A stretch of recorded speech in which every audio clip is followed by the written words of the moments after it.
오늘 이제 예수님이 이제 고난 주간 이제 마지막 후반부에서 종교 지도자들 외식을 심판과 엄중한 경고를 하시면서 7가지 화를 설명하는 내용입니다.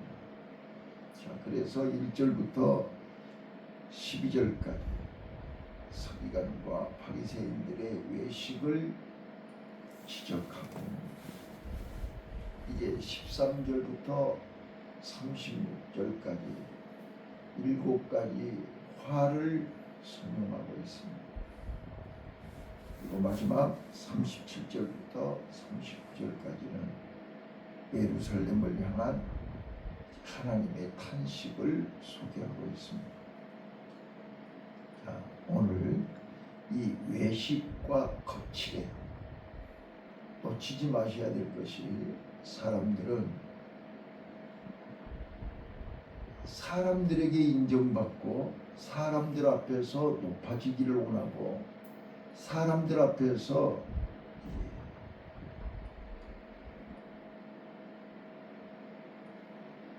존경받고 높아지고 자랑하기를 원한단 말이에요. 그래서 예수님은 그들을 향해서 하나님 앞에 인정받고 하나님 앞에서 큰 자가 되려거든 낮아져라, 섬기는 자가 되라, 역설적인 말씀을 하셨어요. 오늘 우리는 이 본문을 통해서 예루살렘 안에, 성전 안에서 존경을 받고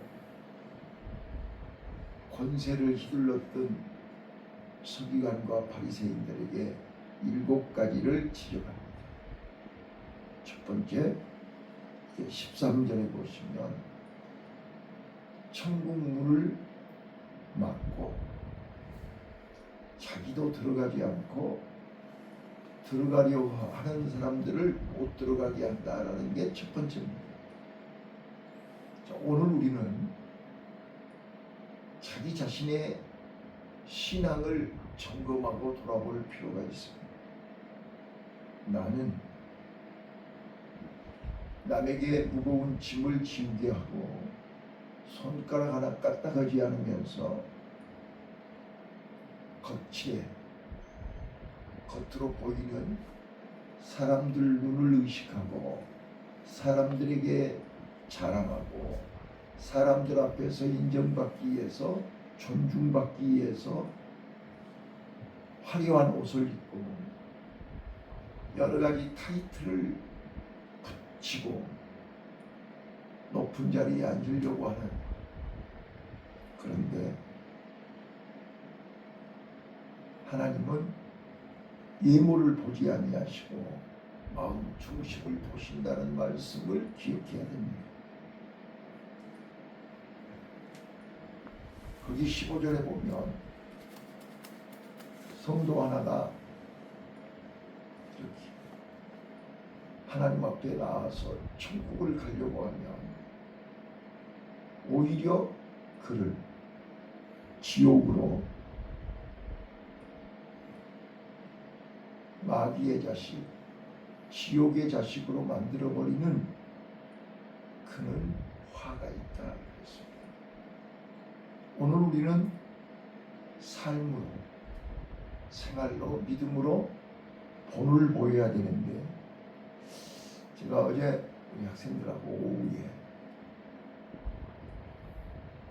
이제 오은영 박사가 하는 결혼 지옥에 한 30가지 부부 종류가 나오는데, 홀릭 부부가 이제 첫 번째로 제가 모든 학생들에게 이 홀릭 부부 영상을 보고 각자 느낀 대로 그 부부들을 보면서 어떤 걸 깨달았는지, 또 어떤 조언을 할 수 있는 것인지 한번 얘기를 해봐라.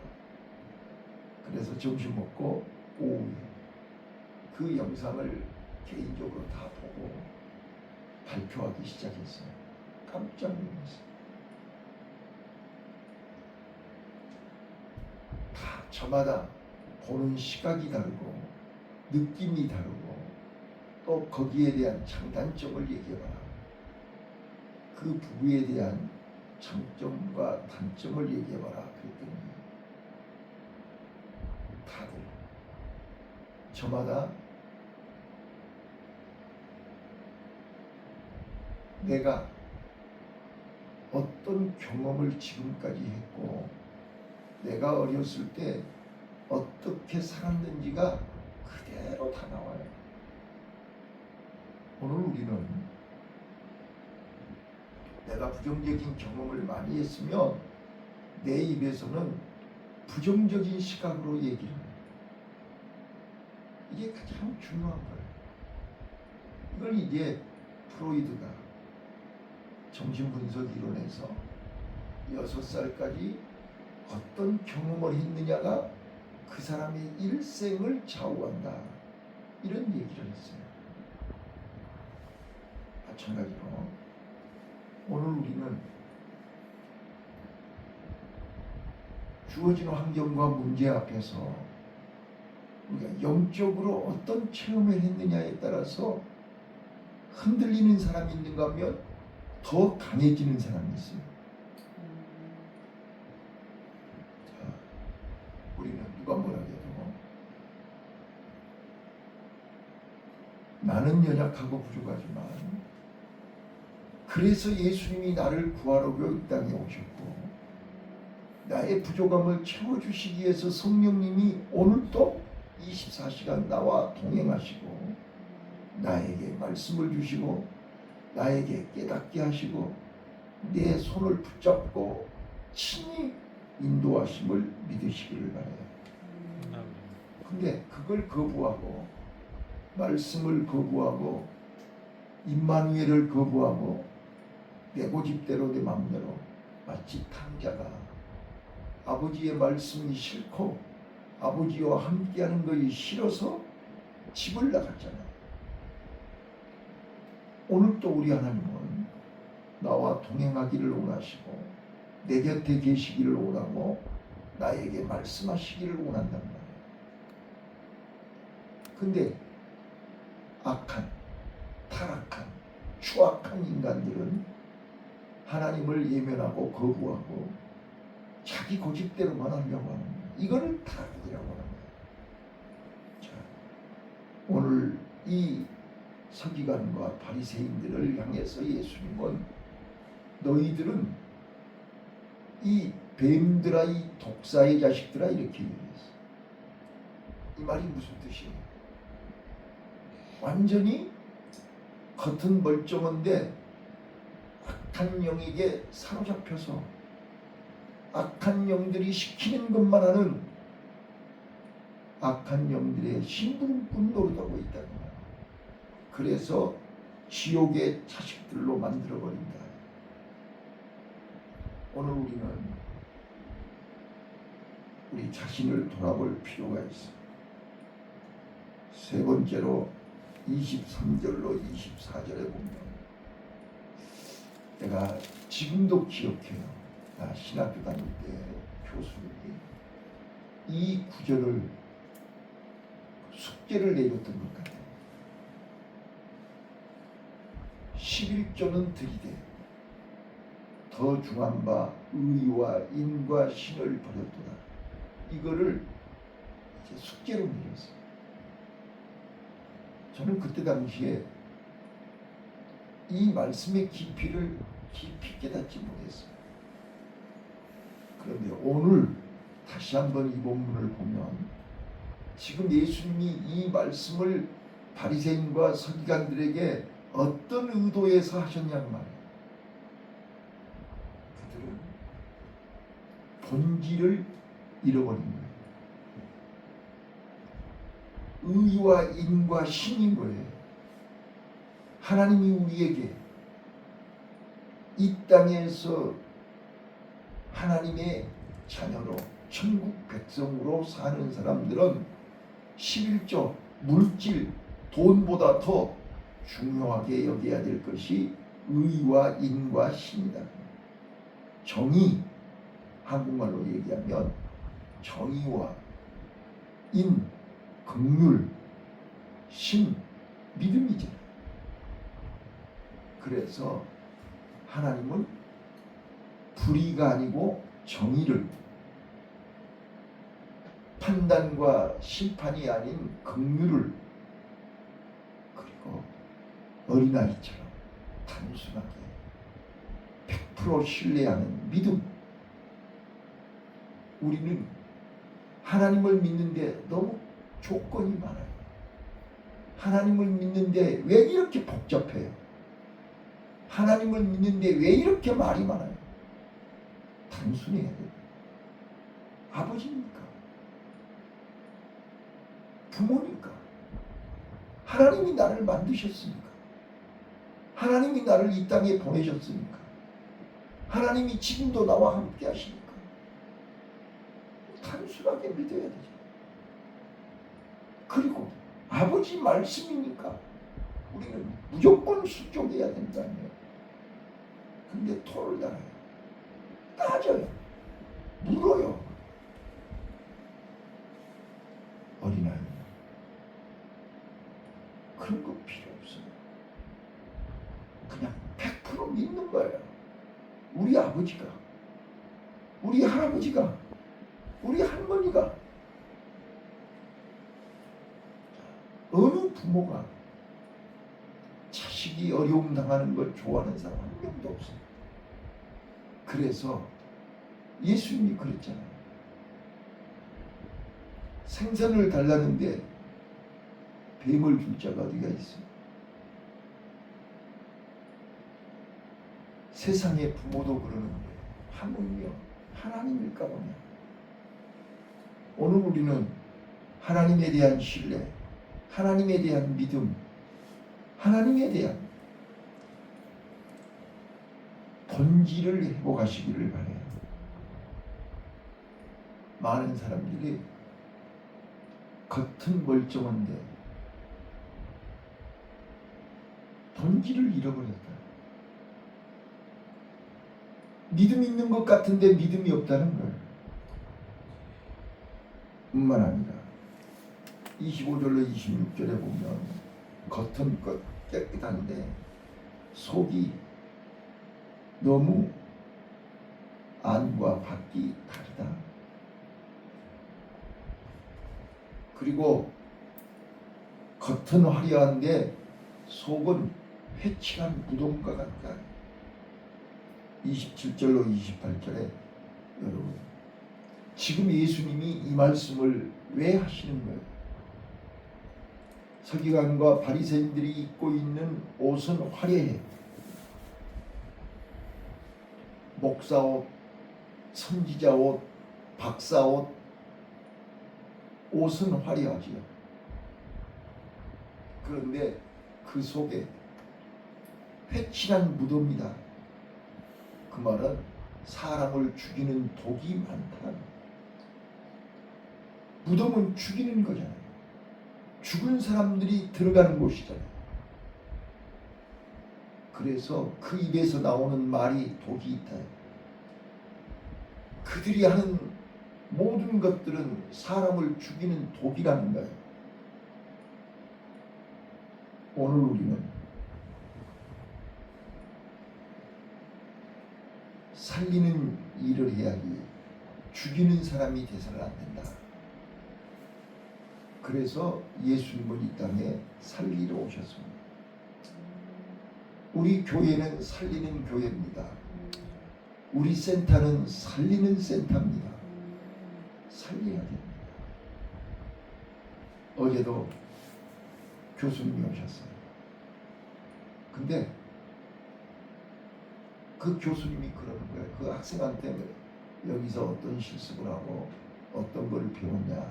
그러니까 이제 심리검사를 하고 내 자신을 많이 발견했고 또 너무너무 좋았다. 그랬더니 그 교수님 이건 아무 데서나 배우는 게 아니다. 그러면서 가시면서 나한테 그런 거예요. 센터장님, 저도 여기 회원가입 시켜주세요. 저도 이 자료 좀 볼 수 있게 해주세요. 그러는 거예요. 그래서 등록을 하시면 제가 언제든지 볼 수 있도록 등록을 시켜드리겠다 그랬어요. 몰라서 가치를 모르고 내용을 모르면 우리 성도들처럼 손에다 쥐어줘도 몰라요. 그러면 가치를 알면 감추인 보화를 발견하면 내 소유를 다 팔아서라도 그것을 소유할 거예요. 오늘 우리가 살리는 비밀, 생명의 비밀, 영생의 비밀을 알면 우리는 이 땅의 모든 것을 다 팔아서라도 그것을 소유하려고 몸부림을 칠 거예요. 오늘 우리는 마지막 29절로 36절에 선지자를 죽인 조상들의 죄를 반복하는 그들은 화가 있는데 그 조상들이 왜 선지자들을 죽였어요? 하나님의 말씀을 거부하기 때문에. 하나님의 말씀을 전하는 선지자들이 싫다는 거예요. 오늘 많은 성도들이 예배를 거부하고 예배에 참석하지 않고 예배를 귀하게 여기지 않는 것은 말씀을 거부하는 거예요. 예배가 뭐예요? 하나님의 말씀을 듣는 거예요. 예배가 뭐 하는 거예요? 내 영이 살아나는 거잖아요. 그런데 예배를 싫어해요. 예배를 귀하게 여기지 않아요. 저는 다시 한번 말씀드리지만 우리는 하나님 나라 가는 날까지 예배를 귀하게 여기시기를 바라요. 예배는 하나님이 우리에게 주신 최고의 선물입니다. 예배는 하나님이 우리에게 주신 최고의 축복입니다. 네. 그래서 신앙의 선진들은 목숨 걸고 예배를 귀하게 여겼습니다. 저는 오늘 베델로 올라가라. 난 예배에 베델로 올라가라. 베델이 뭐 하는 것이에요? 하나님의 집이잖아요. 예배하는 곳이잖아요. 하나님의 말씀, 하나님과 관계가 회복되는 것이 베델입니다. 그래서 베델로 올라오라는 거예요. 세겜을 떠나야 베델을 갈 수 있어요. 우리는 세겜에 머물면 안 된다는 거예요. 우리 몸과 마음이 베델을 향하여, 저 높은 곳을 향하여, 저 천국을 향하여 그곳을 향해서 올라가야 되는 거죠. 내 몸과 마음이 하나님을 향하여 올라갈 때 우리는 다시 우리가 죽은 소녀에게 예수님이 달리다 굼 그리고 손을 잡아줬잖아요. 그랬더니 죽은 자가 일어났어요. 그 히브리 말로 굼, 달리다 굼, 굼이라는 말이 일어나라는 뜻이에요. 일어나서 베델로 올라가라 그랬지 않았어요? 일어나는 거예요. 근데 일어나서 새로운 마음으로 새롭게 베델을 향해서 새 출발해라. 이게 달리다 굼이라는 뜻이 히브리 말로. 오늘 우리는 다시 한번 우리 마음이 일어나야 돼요. 예배를 향해서, 베델을 향해서, 하나님을 향해서, 말씀을 향해서 내 마음이 그쪽으로 일어나야 돼요. 그러면 우리 하나님은 거기서 나를 기다리고 계시네. 다시는 너를 야곱이라 하지 아니하고 이스라엘이라 하자. 오늘 우리 승리자가 됩시다. 그래서 오늘 바리새인과 서기관들에게 하나님이 마지막 경고하는 거예요. 그런데 그들은 하나님의 말씀을 예수님의 말씀을 귀 기울이지 않아요.